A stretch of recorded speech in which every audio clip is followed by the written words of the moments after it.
Cet homme a fait quelque chose de choquant et incroyable. Il a couché avec le cadavre de sa propre mère. Cela semble irréel. Une nuit à 2 heures du matin, il est allé au cimetière où sa mère était enterrée et a creusé sa tombe pour faire l'impensable. Je suis sûr que c'est la première fois que vous entendez cela et vous pourriez penser, est-il fou? Était-il possédé? Ou pourrait-il y avoir une raison cachée derrière cet acte? Cette histoire répondra à vos questions et pourrait vous surprendre car, dans le monde d'aujourd'hui, de nombreuses personnes tombent dans le même piège. C'est son histoire. Mimi naitwa Adam Ramadhani, lakini kwa jina linalofahamika sana. Je m'appelle Ramadan, mais tout le monde m'appelle Mifano. J'ai 28 ans. Je suis célibataire et je n'ai jamais été en couple. J'ai terminé la 7e année à l'école. Je voulais étudier davantage, mais je n'ai pas pu parce que ma famille était pauvre. Mes 2 parents sont décédés.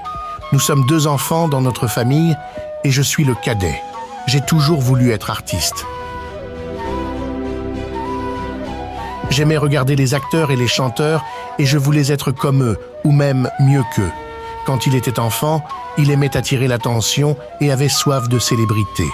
Ses amis et d'autres lui disaient qu'il était très talentueux et qu'il devait travailler dur pour développer son talent et devenir riche. Cela l'a rendu très déterminé à faire tout ce qu'il fallait pour devenir quelqu'un de spécial. J'ai décidé qu'il était temps d'agir. Alors, je suis allé rencontrer un homme riche que j'avais souvent vu en ville. Certaines personnes m'ont aidé à entrer en contact avec lui. Elles l'ont appelé et lui ont dit qu'un gars talentueux voulait lui parler. L'homme riche a accepté de me rencontrer et de discuter avec moi. Le jour où nous nous sommes rencontrés, il a dit qu'il m'aiderait à réaliser mon rêve, mais qu'il y aurait un coût. Quand il a dit cela, j'ai eu peur. Je lui ai demandé ce qu'il voulait que je fasse. Il a répondu « C'est facile, mais tu dois être courageux. » Ces mots m'ont effrayé, mais j'ai dit que j'essaierais. En tant que jeune homme avide de richesse, il croyait être proche de réaliser son plus grand rêve. Cependant, il ne comprenait toujours pas pleinement pourquoi on lui disait qu'il devait être courageux. Je me souviens que nous sommes partis et avons parcouru une longue distance jusqu'à la campagne. Nous sommes arrivés à une petite cabane et il m'a dit que c'était là qu'il était devenu riche. Il m'a dit d'entrer, je l'ai cru, et nous avons trouvé une vieille femme à l'intérieur. L'homme a dit qu'elle était la patronne, mais en réalité, c'était une sorcière. Dès que je l'ai vue, elle a dit « Je sais pourquoi tu es là ». J'étais vraiment effrayé, surtout quand elle a su mon nom, Mifano, sans que je lui dise. J'avais peur. La femme a dit que je pouvais devenir riche ou célèbre. Puisque j'étais déjà là, je l'ai écoutée. Elle m'a dit que pour obtenir ce que je voulais, je devais coucher avec ma mère. Mais ma mère était décédée il y a 2 semaines. J'ai demandé comment cela était possible. Elle a dit que je devais déterrer le corps de ma mère et faire ce que j'avais à faire. En entendant cela, j'étais terrifié. J'ai décidé de quitter la maison immédiatement et j'ai fui. Tout le monde trouverait cette histoire effrayante et difficile à croire. Ramadan est sorti et a vu que l'homme avec lequel il était venu était parti. Il s'est enfui, mais il était confus sur où aller. Ils étaient venus de loin de la ville et la maison était au milieu d'une forêt. Alors que je courais, j'ai soudain réalisé que j'étais perdu au milieu de la forêt. J'ai continué à courir. Après un moment, j'ai eu la chance de voir un homme sur une moto. Je lui ai demandé de l'aide pour me rendre dans un endroit avec plus de gens. Mais après une courte distance, il a demandé de l'argent et je n'en avais pas. Il a commencé à m'attaquer et à déchirer ma chemise. J'ai dû me battre pour m'échapper. J'avais vraiment peur et aussi très faible car je n'avais rien mangé de toute la journée. Je me suis mis à courir plus vite. Mais le moment le plus effrayant a été quand je me suis retrouvé de nouveau devant la maison de la sorcière. Il semblait qu'il ne pouvait pas échapper quoi qu'il fasse. Chaque fois qu'il essayait de partir, il se retrouvait là où il avait commencé et plus le temps passait, plus ses pensées changeaient. Je suis arrivé à un point où j'ai commencé à penser que c'était acceptable de faire ce que la sorcière demandait, même si ma mère était décédée. Je pensais à quel point je voulais être comme les gens célèbres et je sentais que je devais tout faire. Alors, je suis retourné voir la sorcière et j'ai accepté de faire ce qu'elle voulait. Mais pour être honnête, je ne sais pas quelle force me manipulait à ce moment-là. Elle a dit que j'avais fait un bon choix et que je deviendrais célèbre 2 fois. Elle m'a donné un corps avec quelque chose à l'intérieur. C'était un petit tissu avec 7 aiguilles et elle m'a dit de le garder en disant que cela serait important plus tard. Elle m'a ensuite dit de trouver cet homme pour m'aider à déterrer la tombe de ma mère à 2 heures du matin, puis je devais coucher avec elle. Je suis allé directement voir mes amis. Étonnamment, les amis que j'ai demandé de l'aide étaient très solidaires, comme si ce que je faisais était normal. Tard dans la nuit, les jeunes hommes sont allés au cimetière. Ils ont déterré la tombe. Ramadan a fait ce que la sorcière lui avait demandé de faire avec sa mère et ses amis ont regardé silencieusement. Ma mère était dans la tombe depuis 2 semaines, mais son corps semblait encore frais quand j'ai fait cette horrible chose. J'avais l'impression que des forces inconnues me contrôlaient. Après avoir terminé, nous l'avons de nouveau enterré. C'était étrange pour moi que mes amis aient tout regardé comme si c'était normal, et je me demandais si une certaine force les contrôlait aussi. Au fil du temps, il a réalisé de plus en plus que tout était mensonge. Il n'avait pas la paix, alors il a décidé de quitter son village. Il espérait que cela l'aiderait à échapper à ses pensées effrayantes et à trouver la paix.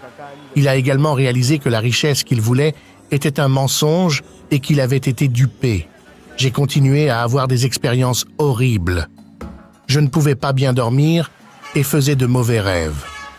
Tout cela est arrivé alors que ma sœur, qui vivait dans la même maison, n'en savait rien. Alors, j'ai décidé d'aller à Dar es Salaam. Il a trouvé cela difficile car il a voyagé dans un camion agricole tout seul. Mais il devait le faire pour essayer de s'échapper des choses qui le terrifiaient.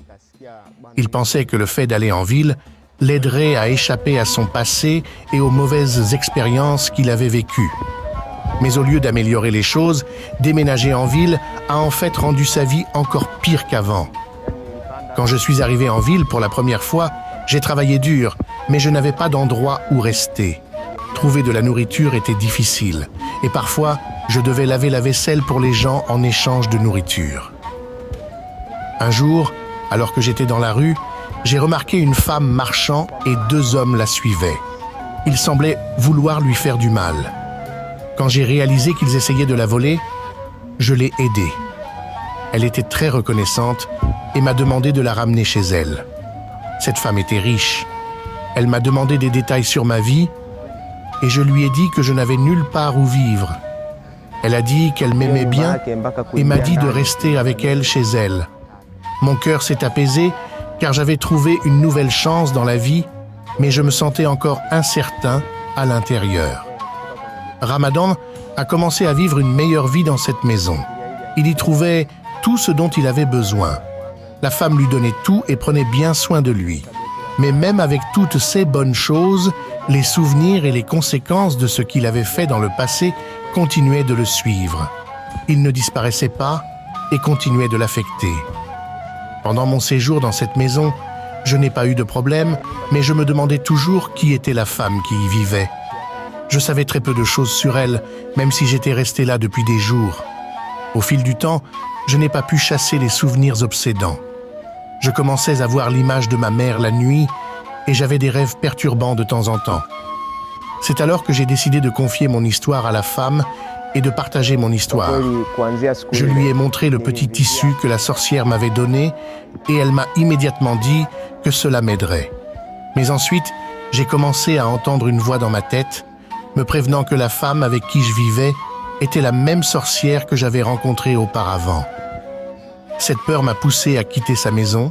Il avait déjà péché et n'avait pas atteint ce qu'il recherchait. Au contraire, cela rendait sa vie plus stressante. Quand il a remarqué cela, il a décidé de prendre ses responsabilités pour ses actions et de changer. Il a réalisé que sinon, les choses pourraient devenir encore pires. j'ai commencé à parler à des gens qui priaient et à me débarrasser des choses que la sorcière m'avait données. Depuis lors, j'ai trouvé la paix et je n'ai plus de jugement dans mon cœur. Le choix de prier a fait une grande différence pour lui, car cela l'a aidé lorsqu'il avait des pensées négatives qui auraient pu le pousser à envisager de mettre fin à sa propre vie. Maintenant, c'est un jeune homme qui prie beaucoup et croit que la richesse vient du travail dur, pas de prendre des raccourcis.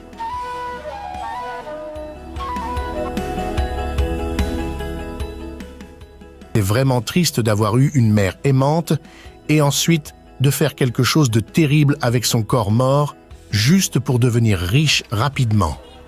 Vouloir devenir riche rapidement peut conduire à faire de terribles erreurs qui sont difficiles à croire. Il vaut mieux avoir foi en Dieu et travailler dur plus que tout. Travaillez dur et croyez en vous, vous atteindrez vos objectifs sans aucun doute.